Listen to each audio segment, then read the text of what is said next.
Hello friends, I welcome you all in my YouTube channel. इस video में हम MPC 005 जिसका नाम रिसर्च मेथड्स है उसका हम ब्लॉग 1 ऑलरेडी कर रहे हैं और हमने अर्लियर वीडियोस में यूनिट 1, यूनिट 2 एंड यूनिट 3 को तीनों को कंप्लीट कर लिया है। आज हम इस वीडियो में यूनिट 4 स्टार्ट करेंगे जिसका नाम hypothesis formulation and sampling. Hypothesis बहुत ही इंपॉर्टेंट स्टेप होता है किसी भी रिसर्च में। इसके अंदर हम क्या करेंगे, meaning and characteristics of hypothesis, formulation of hypothesis, possible difficulties in formulation of good hypothesis, क्योंकि जब हम हाइपोथेसिस लेते हैं तो क्या क्या हमारे को डिफिकल्टीज का फेस करना पड़ता है। देन टाइप्स ऑफ हाइपोथेसिस क्या होते हैं, एरर्स क्या होती हैं, importance of hypothesis formulation, sampling methods and importance of sampling. यहाँ से हम इसको स्टार्ट करते हैं, meaning and characteristics of hypothesis. Hypothesis क्या होता है, जैसे मैंने आपको अपनी अर्लियर वीडियो में बताया था कि हाइपोथेसिस क्या होता है, टेंटेटिव स्टेटमेंट होती है जो कि हमारी रिसर्च को, हमारे एक्सपेरिमेंट को, जो भी स्टडी करना चाहते हैं उसमें उसको सपोर्ट करती है।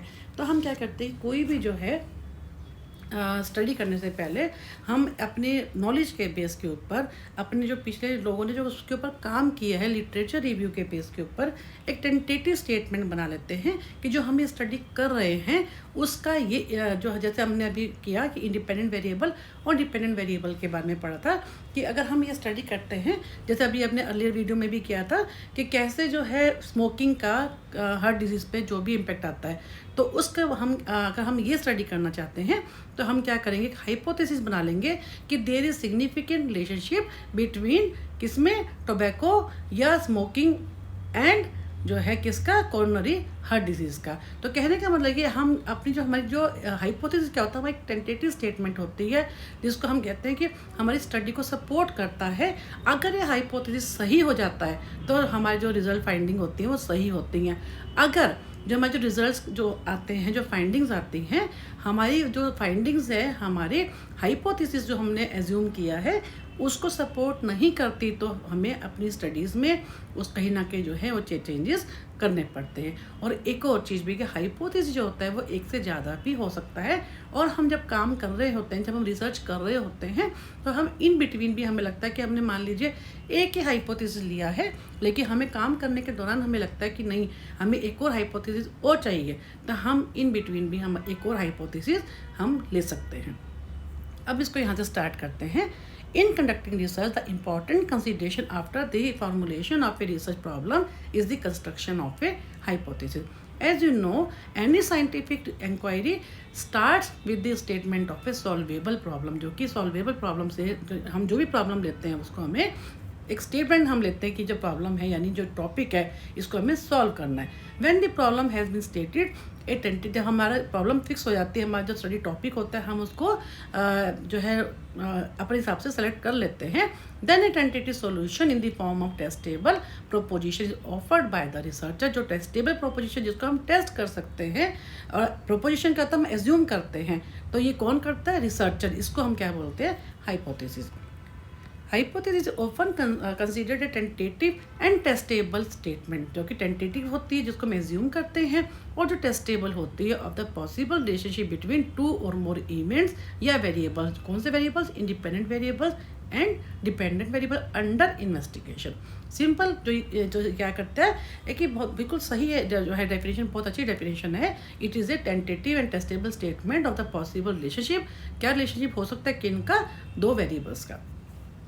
अब इन्होंने फिर से कहा है, एक और डेफिनेशन है, a testable statement of a potential relationship between two or more variables that is advance as potential solution to the problem. की एक जो प्रॉब्लम है उसका क्या सोल्यूशन हो सकता है। कर्लिंगर ने क्या कहा है, hypothesis is a conjectural statement of the relation between two or more. सबने वही कहा कि जो दो वेरिएबल्स होते हैं टू और मोर, जैसे टू में क्या आ जाएगा, इंडिपेंडेंट डिपेंडेंट, टू और मोर में क्या आ जाएगा, कन्फाउंडिंग, जैसे हमने वेरिएबल्स किए थे, है ना। तो उसके बारे में है कि भी जो वेरिएबल जो है जिनके ऊपर जो है डिपेंडेंट वेरिएबल के ऊपर जिनका इम्पैक्ट आता है उनकी स्टडी करने के लिए ये हाइपोथेसिस को हम लेते हैं। In order to useful in any study, the hypothesis need to be stated in such a way that it might be subjected to empirical testing. जो भी हम हाइपोथेसिस लेते हैं हमारे को उसको टेस्ट करना होता है अपनी स्टडी, तभी हमारी वो स्टडी होती है, वो प्रूव होती है कि वो सही है या नहीं। ये नहीं, कहीं हमें रिजल्ट्स में कहीं कोई चेंजेस करने की ज़रूरत तो नहीं है कि हमारा जो सैम्पल साइज जो है, जो हमारी मेथोडोलॉजी है जो हमने ली है, कि क्या सैम्पल साइज़ है, क्या स्टडी एरिया है, क्या हमने टूल्स यूज़ किए हैं, कहीं उसमें कोई चेंजेस तो करने की ज़रूरत नहीं है। The researcher is responsible to suggest or find some way to check how the hypothesis stands against the empirical data. When a hypothesis formulated, जब हम hypothesis बना लेते हैं, the investigator must determine it's क्या है यूजफुलनेस ऑफ द फॉर्मूलेटेड। उसको मालूम होना चाहिए कि जो अब उसने जो है, एक रिसर्चर ने, इन्वेस्टिगेटर ने जो स्टडी कर रहा है, उसने हाइपोथेसिस को बना लिया, तो उसको मुझे मालूम होना चाहिए कि वो हाइपोथेसिस जो है वो कितना यूजफुल होगा, क्या वो उसकी स्टडी से रिलेटेड भी है कि नहीं है। एंड देयर सेवरल क्राइटेरिया और characteristics of A good research hypothesis. एक गुड हाइपोथेसिस की क्या क्या क्वालिटीज़ होती हैं, क्या क्या उसके क्राइटेरिया होते हैं, क्या क्या करेक्टरिस्टिक्स होती हैं, वो कौन कौन सी। नंबर 1 पे, hypothesis should B conceptually clear. जो भी हम हाइपोथेसिस लेते हैं वो एकदम क्लियर होना चाहिए, एकदम प्रिसाइज होना चाहिए, और जो कम्प्लीटली जो जिसको हम कह सकते हैं कि related to our research problem. And hypothesis must be testable. Testable हम उसको टेस्ट करते हैं, should be related to the existing body और थ्योरी एंड इम्पैक्ट, क्योंकि हम उसको लिटरेचर भी हम उसके बारे में पढ़ते हैं, और जो हमारा जो थियोरी है, जो हमारा स्टडी है, उससे वो रिलेटेड होना चाहिए। Hypothesis should have logical unity and comprehensiveness. इसका मतलब क्या है, उसकी डिटेलिंग, कॉम्प्रिहेंसिव क्या है, जिसमें हम डिटेल में काम कर सकें और जिसके जो लॉजिकल हो। And hypothesis should be capable of verification. अगर उसको जब जी मैं हमने एक बार स्टडी कर ली, हम उसको वेरीफाई भी कर सके कि ये हमने जो लिया है वो सही है या नहीं है। जिसको हम कोई भी, जैसे हम स्टडी करते हैं तो हम तो कहीं पे कोई जिसको बोलते हैं कि अगर मान लीजिए 100 का सैंपल है तो हम एक पायलट स्टडी करते हैं। पायलट का मतलब क्या होता है, जैसे हमने 5 सैंपल ले लिए तो हम इसको चेक कर सकते हैं, उसको वेरीफाई कर सकते हैं कि जो अगर हम इस हाइपोथेसिस को लेकर स्टडी करते हैं तो क्या ये स्टडी सही भी होगी या नहीं। And hypothesis should be operational. वो क्या है, जो भी हम लेते हैं उसके ऊपर हम काम कर सकें। Then a formulation of hypothesis. Science proceeds with observation, hypothesis formulation and hypothesis testing. After testing the hypothesis through various statistical testing. अब उसमें क्या होता है कि हमने जब हाइपोथेसिस बना लिया, रिसर्च हमारी प्रॉब्लम हमने ले ली, उसके बाद हमने क्या किया, हाइपोथेसिस को बनाने के बाद थ्रू वेरियस स्टैटिस्टिकल टेस्ट अपना सारा हमने जो भी रेस्पॉन्सेज हैं हमारे प्राइमरी डाटा हमने इकट्ठा कर लिया। उसके बाद क्या होता है, वेरियस जो स्टैटिस्टिकल टेस्ट हम यूज़ करते हैं, चाहे वो SPSS है, आजकल तो बहुत अच्छे अच्छे स्टैटिस्टिकल टेस्ट आ गए हैं, तो उनको जब हम यूज़ करते हैं, रिसर्चर कैन एक्सेप्ट और रिजेक्ट दी हाइपोथेसिस। सबसे लास्ट में फिर हम देखते हैं जो हमारे रिजल्ट्स आए हैं उनको वो हाइपोथेसिस के अकॉर्डिंग है या नहीं है। तो अगर एक्सेप्ट हम तब करते हैं जब हमारा जो हाइपोथेसिस होता है वो सही होता है। अगर हमें लगता है कि जो हमारे जो फाइंडिंग्स हैं, जो हमारा रिजल्ट आया है वो हमारे हाइपोथेसिस के अकॉर्डिंग नहीं है, then we have to reject the hypothesis. If the hypothesis is accepted then researcher can replicate the result. उन्होंने क्या है कि अगर उन्होंने कहा कि अगर हाइपोथेसिस हमारा एक्सेप्ट हो गया, इसका मतलब जो है वो स्टडी जो है वो रिजल्ट को दोबारा भी कर सकता है, रेप्लिकेट कर, उसको रिपीट भी, उस स्टडी को फिर से रिपीट भी कर सकता है, यानी वो सही, जो स्टडी है वो सही है। इफ हाइपोथेसिस रिजेक्टेड, अगर हमने हाइपोथेसिस को रिजेक्ट कर दिया देन क्या होता है, रिसर्चर कैन रिफाइन और मॉडिफाई। तब उसको रिजल्ट्स को क्या करना पड़ता है, modify. By stating a specific hypothesis, the research narrows the focus of the data collection effort and is able to design a data collection procedure which is aimed at testing the plausibility of the hypothesis. कहने का मतलब ये है, जब एक hypothesis हम बना लेते हैं तो रिसर्चर क्या करता है, डाटा कलेक्शन करता है। उसके लिए हम डाटा कलेक्शन के लिए हम किसको कोई टूल्स को बनाते हैं, क्वेश्चनर्स को बनाते हैं। उसके बाद क्या होता है, रिजल्ट्स लेने के बाद ही वो क्या होता है, जब उसका हम प्रॉपर तरीके से उसको एनालाइज कर लेते हैं, स्टैटिस्टिकल टेस्ट यूज़ कर लेते हैं, उसके बाद क्या होता है, हम जो है हाइपोथेसिस को टेस्ट करते हैं। तो इसमें क्या है कि it is therefore always useful to have a clear data, कि clear idea and vision about the hypothesis. जो हाइपोथेसिस एकदम क्लियर होना चाहिए, स्टडी से रिलेटेड होना चाहिए, लॉजिकल होना चाहिए, टेस्टेबल होना चाहिए। It is essential for the research question as a researcher intends to verify as it will direct and clearly help to interpretation of our results. तो इसमें क्या होता है, उसके बाद है पॉसिबल डिफिकल्टी, क्योंकि हमने देखा कि हाइपोथेसिस जो है किसी भी स्टडी का बहुत ही इंपॉर्टेंट पार्ट होता है। सबसे पहले हम क्या करते हैं कि हम जो है हाइपोथेसिस को बनाते हैं। जो रिसर्चर होता है फर्स्ट वो क्या करता है, फॉर्मुलेट करता है हाइपोथेसिस को। उसके बाद उसका काम क्या होता है, टूल बनाता है। उसके बाद जो होता है वो रिसर्च प्रोसीजर जो होता है वो फॉलो करता है और फिर एनालिसिस करता है। उसके बाद लास्ट में क्या करता है, हाइपोथेसिस को टेस्ट करता है। उसके बाद वो देखता है जो हमारी जो फाइंडिंग्स हैं वो हमारे हाइपोथेसिस के अकॉर्डिंग है या नहीं है। अगर अकॉर्डिंग होती है तो एक्सेप्ट करता है, दोबारा भी वो स्टडी को कुछ टाइम के बाद फिर से भी कर सकता है, सैम्पल साइज़ को थोड़ा और चेंज करके। अगर नहीं, अगर वो हमें लगता है कि जब फाइंडिंग्स हमारी हाइपोथेसिस के अकॉर्डिंग नहीं है, तब हमारे को फिर से उसमें कुछ मॉडिफिकेशन करनी पड़ती है अपनी स्टडीज़ में। अब है पॉसिबल डिफ़िकल्टीज़ क्या होती हैं कि हम जो हाइपोथेसिस बनाते हैं उसमें क्या क्या डिफ़िकल्टीज़ आ सकती हैं उसको फॉर्मुलेट करने में। अगर हमारा हाइपोथेसिस गलत हो गया तो हमारी स्टडी भी गलत हो जाती है। There are 3 major possible difficulties. कौन सी हैं? A researcher could face during formulation of a hypothesis. First, the absence of knowledge of a theoretical framework is a major difficulty in formulating a good research hypothesis. इसमें क्या होता है, कई बार जो उसमें जो रिसर्चर होता है उसको नॉलेज ही नहीं होती थ्योरेटिकल फ्रेमवर्क की। उसको जो है जिस चीज़ में वो काम कर रहा है उसको उस चीज़ के बारे में इतना पता ही नहीं होता। तो उसमें उसको मेनली क्या है कि थ्योरेटिकल नॉलेज होनी, या उसको जैसे अभी हमने बताया कि मान लीजिए हम लोग टोबैको का हम हेल्थ के ऊपर इम्पैक्ट देखना चाहते हैं, तो पहले उसको ये तो पता हो कि टोबैको के क्या इम्पैक्ट हो सकते हैं। उसको अर्लियर वो स्टडीज़ को पहले गो थ्रू हुए, तभी तो उसको पता चलेगा ना कि क्या हो सकता है। तो उसको थ्योरेटिकल फ्रेमवर्क है, उसको इस सब की नॉलेज होनी बहुत ज़रूरी है। सेकेंड के, if detail theoretical evidences are not available, यानी उससे रिलेटेड अगर जो है और स्टडीज़ नहीं है, लिटरेचर जो अवेलेबल नहीं है, और if the investigator is not aware of the availability of those theoretical evidences, a research hypothesis cannot be formulated। कहने का मतलब ये है, अगर रिसर्चर को ये पता ही नहीं होता कि उसको उस जो वो टॉपिक ले रहा है उसके ऊपर उसको थ्योरेटिकल नॉलेज नहीं है, उसको इंटेंसिव नॉलेज नहीं है, कॉम्प्रिहेंस को काफ़ी डिटेल में उसको नहीं पता उस चीज़ के बारे में, उसका उतना ज़्यादा है वो लॉजिकल नहीं है, तो उसको वो वहाँ पे फॉर्मुलेशन में दिक्कत आती है, उसको फॉर्मुलेशन नहीं करना चाहिए। Third, when the investigator is not aware of the scientific research techniques. Scientific research techniques होती हैं कि उसको कौन कौन सी टेक्निक्स यूज़ करनी चाहिए, देन जो है वो उसमें उस केस में भी गुड रिसर्च हाइपोथेसिस को वो फ्रेम नहीं कर सकता।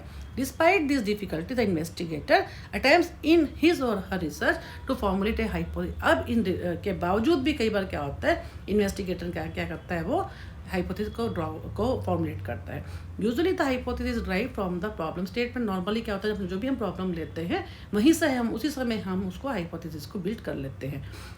The hypothesis should be formulated in positive and substantive form before data are collected. क्योंकि डाटा बाद में क्या कलेक्ट होता है, पहले हम जो प्रॉब्लम होती है, जो हमें जिस चीज़ के ऊपर स्टडी करनी होती है, प्रॉब्लम एरिया जो होता है पहले उसको आइडेंटिफाई करते हैं, उसके बाद हम हाइपोथेसिस को करते हैं, और उसके बाद हम उससे रिलेटेड जो डाटा होता है जो हमें चाहिए होता है उसको हम इकट्ठा करते हैं। In some cases additional hypothesis may be formulated after collection of data. कई बार जैसे मैंने आपको पहले भी बताया अभी, कुछ केसेस में क्या होता है, हम जब काम करना शुरू करते हैं तो हमें लगता है कि अभी हमने सिर्फ जब मान लीजिए एक ही हाइपोथेसिस लिया है, हमें एक और हाइपोथेसिस की जरूरत है, तो हमें एडिशनल हाइपोथेसिस भी हम उसको फॉर्मुलेट कर सकते हैं। But they should be tested on a new set of data and not on the old set which है सजेस्टेड इट। क्योंकि हमने जब टूल्स का क्वेश्चन के थ्रू हमने जो है डाटा इकट्ठा करना शुरू किया, तभी तो हमें मालूम होना कि हमें और हाइपोथेसिस की ज़रूरत है। इसलिए वो कहते हैं जो हमने जो डाटा इकट्ठा कर लिया अब फिर उसको जो है यूज़ नहीं करना चाहिए, नया हाइपोथेसिस एक और लेकर फिर नए ढंग से जो है डाटा को इकट्ठा करना चाहिए, रेस्पॉन्सेस को तब इकट्ठा करना चाहिए। The formulation of a hypothesis is a creative task and involves lots of thinking, imagination and innovation. इसके लिए बहुत ज़्यादा थिंकिंग की जरूरत होती है, इमेजिनेशन और इनोवेशन की। हर चीज़ में क्या होता है, कंसेप्ट उसको क्लियर होना चाहिए, क्योंकि इसमें काम बहुत होता है। ये पूरी स्टडी को ये रिप्रेजेंट करता है, इसका हाइपोथेसिस जो होता है।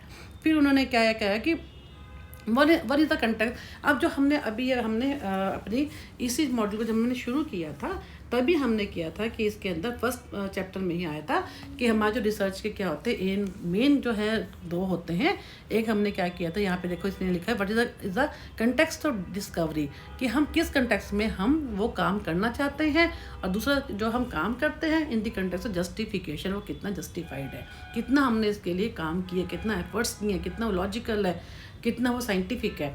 द मैनर और the process through which a scientist arise at a hypothesis illustrate the context of justification. जब हम रिजल्ट करते हैं उनके बेस पे जो हमारी हाइपोथेसिस होता है, जब वो जस्टिफाइड, जब उससे मैच करता है तो उसके बेस पे हमें ये लगता है कि जो हमने स्टडी की है वो कितनी जस्टिफाइड है। उसी से ही मालूम होता है कि जो है स्टडी हमारी, अगर वो हाइपोथेसिस और स्टडी के जो रिजल्ट है मैच करते हैं, उसी से हमारा मालूम होता है कि हमने स्टडी को कितने ध्यान से किया है, कितना केयरफुली किया है, कितना लॉजिकली किया है। A scientist is concern more with the context of justification in the development of hyper, क्योंकि वो जो साइंटिस्ट होता है वो जब भी हाइपोथेसिस बनाता है तो वो देखता है कि उसको जो हाइपोथेसिस बनाया उसको कैसे अपने काम को उसको जस्टिफाइड भी करना होता है, कि कैसे आप हाइपोथेसिस को मीट करने के लिए क्या क्या स्टेप्स उसको आगे करने पड़ेंगे। He never puts his ideas or thoughts as they nakedly occur in the formulation. यूँ नहीं है कि जैसे उसने बैठे बैठे कुछ, जैसे इन्होंने एग्जाम्पल दे रखा है कि जैसे ही नेवर केयर्स टू, यहाँ पे आएगा कि मान लीजिए वो शेव कर रहा है, जैसे for example that while he was shaving the particular hypothesis occur to. ऐसा नहीं हो सकता ही डज नॉट से कि उसको कुछ, जैसे इन्होंने शेव का एग्जाम्पल लिया, कोई भी वो काम कर रहा है उसके दिमाग में हाइपोथेसिस आया उसने बना दिया, ऐसे नहीं। उसके लिए उसको बहुत ज़्यादा जस्टिफाई करना पड़ता है अपने काम को। He usually arrives at a hypothesis by the rational reconstruction of the thought, यानी उसको बहुत ज़्यादा रैशनली सोच कर पूरा वास्ट स्टडी करके थ्योरेटिकल कंसेप्ट को क्लियर करके, जो उससे रिलेटेड जो पहले कभी कोई स्टडीज़ हुई हैं उनके बारे में जानकर, तब जाके वो क्या आता है अपने जो स्टडी करता है, तो तभी वो स्टडीज होती है वो जस्टिफाइड होती है। When a scientist reconstruct his thoughts and communicates them in the form of hypothesis to other, he uses the context of justification. When he arrives at a hypothesis, he extensively as well as intensively surveys a mass of data, abstracts them, tries to find out similarities among the abstracted data, and finally makes a generalization or deduces a proposition in the form of hypothesis। सारी study का जो gist है वो ये है last की इन 3 line में, कि when he arrives at a hypothesis, जब उसका हाइपोथेसिस तक पहुंचता है, ही एक्सटेंसिवली, मान लीजिए उसने कोई रिसर्चर है, उसने एक स्टडी का टॉपिक ले लिया, उसके बाद उसने हाइपोथेसिस ड्रॉ कर लिया, फॉर्मुलेट कर लिया। अब वो कह रहा है कि he extensively as well as intensively, पूरे थोरो वो करके, इंटेंसिवली भी और एक्सटेंसिवली भी, एक मास ऑफ डाटा, काफ़ी डिटेल में डाटा लेता है, सारे डाटा को इकट्ठा करके जो उसको रेस्पॉन्सेज मिले उनको एब्स्ट्रैक्ट करता है, उनको इकट्ठा करके उनको स्मॉल समराइज करता है।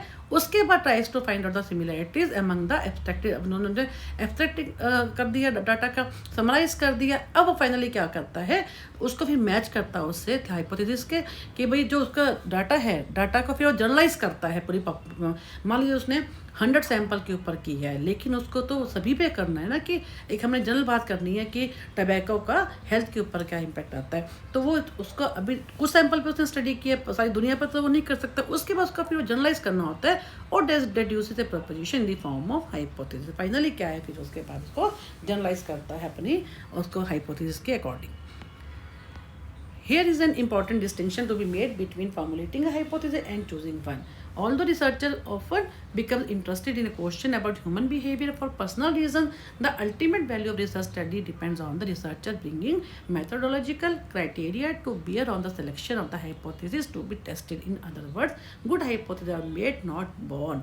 इसमें क्या है, इन्होंने क्या कहा कि नॉर्मली क्या होता है, हर रिसर्चर का जो पर्पस होता है वो क्या होता है, ह्यूमन बिहेवियर को ही स्टडी करना होता है फॉर पर्सनल रीजन, क्योंकि हर कोई ह्यूमन बिहेवियर पे ही स्टडी करना चाहता है। लेकिन फिर भी वो कहते हैं जो रिसर्च स्टडी का जो मेन जो हाइपोथेसिस होता है, जो रिसर्च स्टडी होती है, मेनली किस पे डिपेंड करती है, मेथोडोलॉजी में हम क्या करते हैं कि हमारा सैंपल साइज़ क्या है, हमारे ऑब्जेक्टिव्स क्या हैं, हमारा स्टडी एरिया क्या है, हम कौन से टूल्स यूज़ करेंगे, टूल्स माने कौन से क्वेश्चन हम यूज़ करेंगे, है ना, कौन सी हम टेक्निक्स को यूज़ करेंगे, जिसको हम एनालिसिस के लिए यूज़ करेंगे, स्टैटिस्टिकल टेक्निक्स को हम क्या, ये सारा हमारा जो है वो मेथोडोलॉजी में कवर होता है।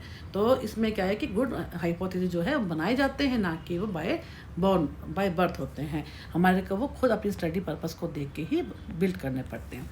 Hypothesis plays a key role in formulating and guiding any study, कोई भी स्टडी को वो मेन उसका रोल क्या होता है, हाइपोथेसिस का होता था। Hypothesis are generally derive from earlier research finding, जो हमने पीछे जो हम लिटरेचर रिव्यू को हम स्टडी करते हैं उससे रिलेटेड लोगों ने जो फाइंडिंग्स की हैं, जो रिसर्च हुई हैं, उनकी फाइंडिंग से निकलता है वो एग्जिस्टिंग थियोरीज, जो इस समय कोई थ्योरी है उनसे, एंड पर्सनल ऑब्जर्वेशन, और जो रिसर्चर होता है उसकी खुद की ऑब्जर्वेशन से और उसके खुद के एक्सपीरियंस से। For instance you are interested in knowing the effect of reward on learning. अगर हम लर्निंग के ऊपर क्या देना चाहते हैं, रिवॉर्ड का इम्पैक्ट क्या आता है, अगर हम किसी को रिवॉर्ड देते हैं तो उसकी लर्निंग प्रोसेस कैसा होगा। तो ये इसमें इस केस में क्या होगा, इंडिपेंडेंट वेरिएबल क्या होगा, रिवॉर्ड, और लर्निंग क्या होगा, डिपेंडेंट वेरिएबल, जिसमें हम रिवॉर्ड का इम्पैक्ट देखना चाहते हैं लर्निंग पे। You have analyzed the past research and found that two variables are positively related। जितना ज़्यादा हम रिवॉर्ड देंगे उतना लर्निंग अच्छी होगी। And you need to convert this idea in terms of testable, यानी उसको हम अब इस बेस पे हमने क्या करना है, हाइपोथेसिस को बिल्ड करना है। तो क्या होगा, क्या इन्होंने बनाया, those who are rewarded shall require lesser number of trials to learn the lesson than those who are not rewarded. जिनको रिवॉर्ड दिया जाता है उनको कम अब मेहनत की जरूरत होती है पढ़ने के लिए, रादर देन उनके, क्योंकि वो मोटिवेटेड हो गए, उनको रीइंफोर्स किया ना, तो उनमें एक मोटिवेशन आगे आगे पढ़ने के लिए, तो उनका जो टाइम होगा वो कम लगेगा लर्न करने के, रादर देन उनके जिनको कोई रिवॉर्ड नहीं मिला। तो इन्होंने सिंपल कहा है कि इस केस में ये हम और भी कर सकते हैं, हम इसको ऐसे भी कर सकते हैं कि there is significant relationship, there will be, क्योंकि हाइपोथेसिस को हमेशा विल में करते हैं, प्रेजेंट में नहीं करते, क्योंकि अभी हमें उसका इम्पैक्ट देखना है ना, इसलिए हम उसको हमेशा, हम हाइपोथेसिस को हमेशा विल और शैल में ही मेंशन करते हैं। तो इसमें क्या होगा, हम इसको इस ढंग से भी कर सकते हैं कि there will be positive relationship या there will be significant relationship between किसमें, रिवॉर्ड्स एंड ट्रायल या and rewards and trials of learning या ऑन लर्निंग। तो इसके लिए इन्होंने क्या कहा है, बाकी भी इन्होंने भी कहा कि a researcher should consider certain points, किन किन चीज़ों को रिसर्चर को ध्यान रखना चाहिए वाइल फॉर्मुलेटिंग ए हाइपोथेसिस। फर्स्ट, एक्सपेक्टेड रिलेशनशिप और डिफरेंसेस बिटवीन वेरिएबल। दो वेरिएबल्स को जो स्टडी कर रहा है उसके लिए क्या है, उनका रिलेशनशिप क्या हो सकता है, एक्सपेक्टेड क्या होगा। ऑपरेशनल डेफिनेशन ऑफ वेरिएबल, जो वेरिएबल वो ले रहे हैं उनकी डेफिनेशन क्या है। अगर टोबैको जैसे हमने बताया, या हमने बताया कि रिवॉर्ड का इम्पैक्ट हम देखते हैं, जो भी हम ले रहे हैं उसको क्लियर होनी चाहिए, डेफिनेशन क्या है उसकी, उसी हिसाब से वो उसको ले। और hypothesis are formulated following the literature review. सबसे ज़्यादा इंपॉर्टेंट क्या है, लिटरेचर रिव्यू। इसके अंदर क्या है, कोई भी जो होता है रिसर्चर, उसको पहले उससे रिलेटेड बाकी जो स्टडीज़ है उनके ऊपर वो थोड़ा काम करेगा, तभी उसके दिमाग में आइडिया आएगा कि कैसे उसको अपनी स्टडी के सपोर्ट में हाइपोथेसिस को फॉर्मुलेट करना है। तो इस वीडियो को हम यहीं पे ख़त्म करते हैं। पार्ट 1 को हम नेक्स्ट वीडियो में टाइप्स ऑफ हाइपोथेसिस के बारे में पढ़ेंगे। Thank you for watching my YouTube channel and I request you to kindly like, subscribe and share maximum my YouTube channel, so that maximum students may be benefited from this channel.